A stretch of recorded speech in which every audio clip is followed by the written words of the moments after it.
Okay, assalamualaikum warahmatullahi wabarakatuh. Good afternoon, everybody. My name is Widodo Widayanto. Here, I will explain my lesson plan. Okay, my lesson plan is for senior school in 11th grade, and the material is about formal invitation letter.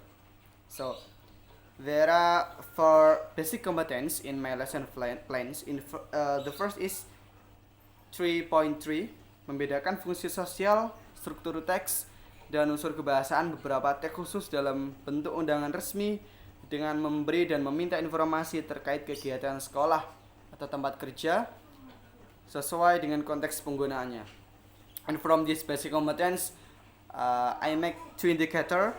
First, siswa dapat menjelaskan fungsi sosial, struktur teks, dan unsur kebahasaan dari teks undangan resmi sesuai dengan konteks penggunaannya. And the second is siswa dapat membedakan fungsi sosial, struktur teks, dan unsur kebahasaan antara teks undangan resmi dan teks undangan pribadi atau tidak resmi. And the second basic competence is 4.3, menangkap makna teks undangan resmi. From this basic competence, I only make one indicator. There is siswa dapat menjelaskan secara utuh isi dari teks undangan resmi. And the next basic competence is 4.3.1, menangkap makna secara kontekstual terkait fungsi sosial, struktur teks, dan unsur kebahasaan teks khusus dalam bentuk undangan resmi, lisan, dan tulis terkait kegiatan sekolah atau tempat kerja.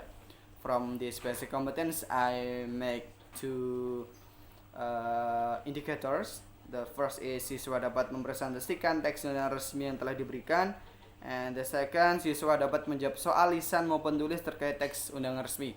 And the last basic competence is 4.3.2, menyusun teks khusus dalam bentuk undangan resmi, lisan, dan tulis terkait kegiatan sekolah atau tempat kerja dengan memperhatikan fungsi sosial, struktur teks, dan unsur kebahasaan secara benar dan sesuai dengan konteks. And from this basic competence, I only make one indicator. Dari siswa mampu menyusun teks tulis undangan resmi dengan memperhatikan fungsi sosial, struktur teks, dan unsur kebahasaan yang benar dan sesuai dengan konteks. And the purpose of this lesson plan is, setelah mengikuti serangkaian kegiatan pembelajaran, peserta didik dapat mengembangkan kompetensi sikap spiritual, sikap sosial, pengetahuan, keterampilan sebagai berikut. Yang pertama, siswa mempresentasikan unsur-unsur teks undangan resmi. Siswa dapat mengerjakan soal yang berkaitan dengan teks undangan resmi, and the last, siswa dapat membuat contoh teks undangan resmi. And we move to the mechanism how I teach my students while I use this lesson plan. The first step is, of course, the opening. So we have around 15 minutes.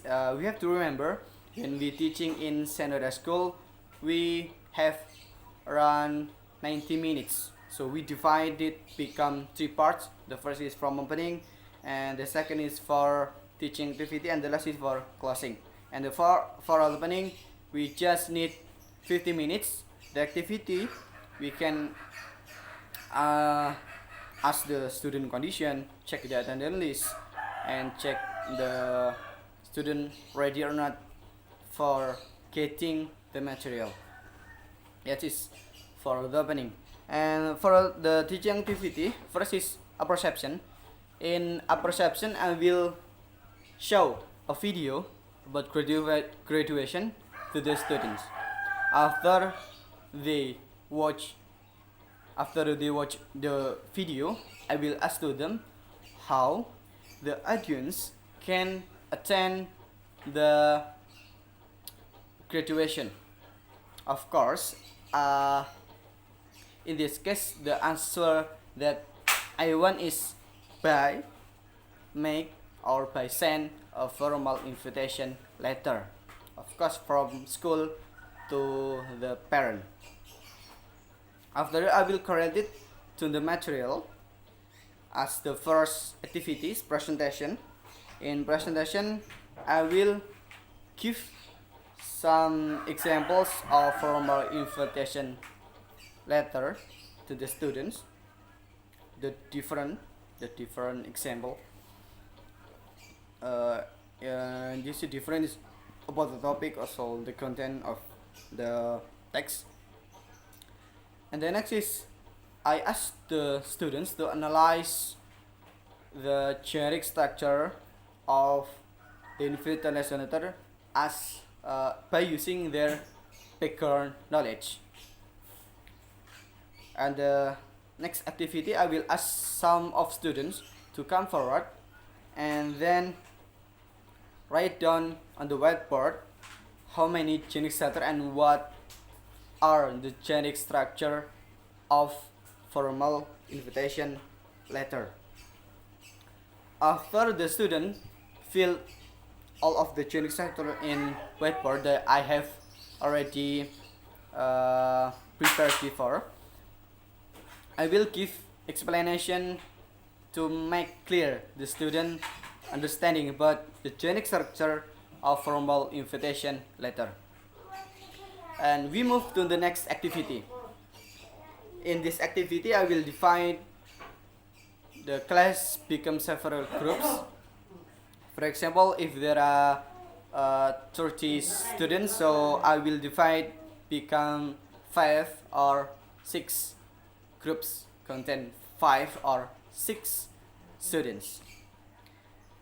Each group will get one example of formal or informal invitation letter. After they read all of the content of the letter, I will ask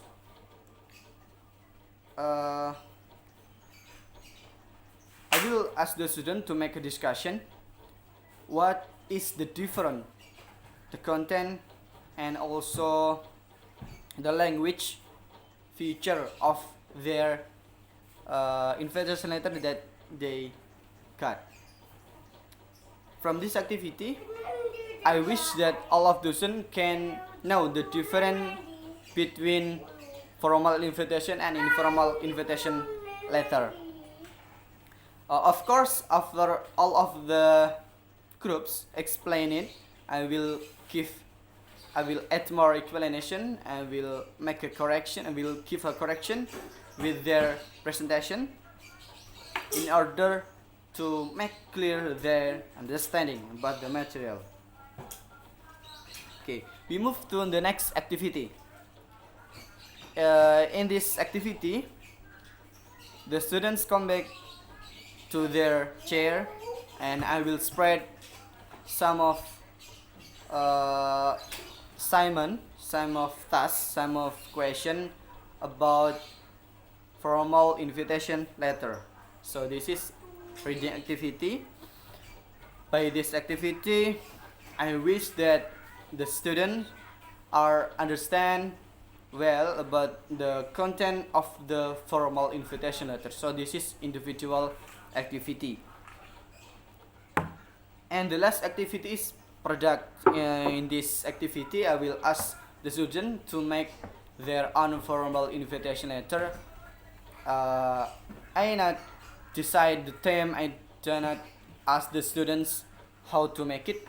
I mean that I not make how to say. I just ask them to make formal invitation by their own creativity. In core, they still consider with the generic structure of formal invitation itself. This activity, I will use it as the homework, so they can do this activity in their home. And for the next meeting, I will ask the assignment. And the last activity, of course, is closing. You just need around 15 minutes. In this activity, I will integrate the material with how to see integration nilai character. So I just give a motivation to the students, and the last I ask the students for pray hopefully that the activity today have benefit for us. That's about my lesson plan, but we also have to consider if this lesson plan cannot cannot run well. For example, the time is not enough. So for example, in latihan soal, and when we spread assignment, when we spread the question, to solve this problem, we can ask the students for finishing the assignment in their home. So we can use learning management system like Google Classroom, Schoology, or maybe we can use quizzes. So we make an agreement to the students when they have to finish the assignment. So by that way we can still finish all of the basic competence without we feel that the time is not enough. I think that's the solution when we feel that time is not enough. I think enough. That's all my explanation. So that's about my lesson plans. I hope that I get more comment for making me better to be a English teacher in the future. Thank you very much. I'm so sorry. And the last I say, wassalamualaikum warahmatullahi wabarakatuh.